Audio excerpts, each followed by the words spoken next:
사랑합니다. 성도 여러분, 오늘도 예수님의 부활 생명이 충만하시기를 기도합니다. 고린도전서 15장 3절부터 8절까지 말씀 읽어드리겠습니다. 내가 받은 것을 먼저 너희에게 전하였노니 이는 성경대로 그리스도께서 우리 죄를 위하여 죽으시고 장사 지낸 바 되셨다가 성경대로 사흘 만에 다시 살아나사 게바에게 보이시고 12 제자에게와 그 후에 500여 형제에게 일시에 보이셨나니 맨 나중에 만삭되지 못하여 난 자 같은 내게도 보이셨느니라. 아멘.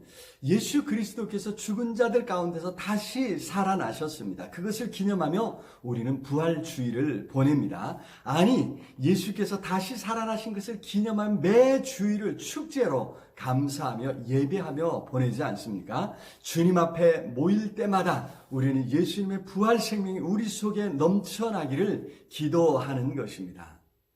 그런데 사실 생각해보면 다시 살아났다? 어떻게 그런 일이 있을 수 있습니까? 우리가 부활이라고 하는 용어를 너무 많이 듣다 보니까 그러려니 하는데 사실 죽음으로 모든 것이 다 끝난 것 아닙니까? 죽음은 종결입니다. 그런데 다시 살아났다니요? 그리고 그처럼 우리도 다시 살아날 것을 믿는다니요?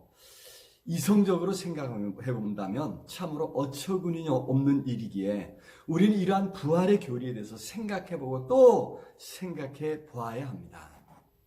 그런데 예수께서 죽은 자들 가운데서 부활하신 것을 목격한 증인들은 넘치고 넘쳐난다는 것입니다. 사도 바울은 바로 그 사실을 우리에게 가르쳐주고 있습니다. 당시의 관습에 따라서 남자들만 여기 기록해 주고 있을 뿐이지요. 예수님을 사랑하던 막달라 마리아를 비롯한 많은 여인들이 목격했습니다. 베드로에게도 보이셨고 12 제자가 모인 곳에 예수께서 친히 나타나기도 하셨고 500여 형제에게 일시에 예수께서 나타나셨습니다. 여러 사도에게 개인적으로 나타나 보이셨을 뿐만 아니라 맨 나중에 바울에게도 보이셨습니다.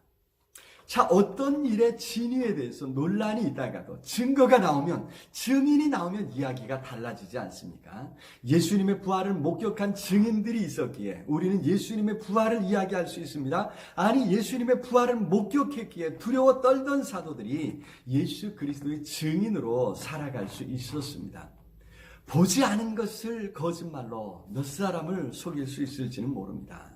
거짓으로 잠깐은 속일 수 있을지 모릅니다. 거짓으로 다른 사람을 속일 수 있을지는 모릅니다. 하지만 자신을 속일 수는 없습니다. 계속해서 속일 수도 없습니다. 모든 사람을 다 속일 수도 없습니다. 이런 숱한 증인들이 살아있어서 거짓을 말할 수 없었습니다. 오히려 그들이 목격한 것 때문에 그들은 증인으로서 새로운 삶을 살아갈 수 있었던 것입니다. 특히 바울은 그렇게 교회를, 부활의 증인들을 받게 하던 사람이었습니다. 그런 그가 오히려 부활의 증인으로 살아갈 수 있었던 것은 그도 부활하신 예수님을 만났기 때문이었습니다. 다메섹으로 가던 길에서 찬란한 빛 가운데서 부활하신 예수님께서 나타나 주셨던 것입니다.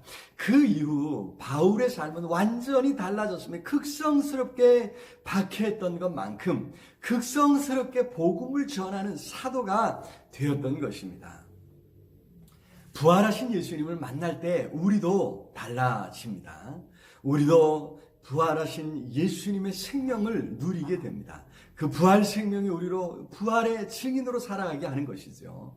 부활하신 예수님을 알 때 세상도 달라집니다. 부활하신 예수님으로 말미암아 생명을 경험하는 것입니다. 생명의 역사가 일어납니다. 부활하신 예수 그리스도를 통한 구원의 역사는 이처럼 지금도 계속되고 있습니다. 성령께서 부활하신 예수님을 드러내어 온 세상 구석구석에서 구원의 역사를 이루시는 줄로 믿습니다. 예수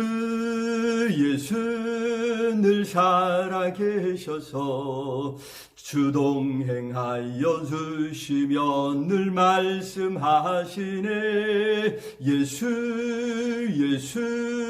내 구세주 예수 내 마음에 살아계시네.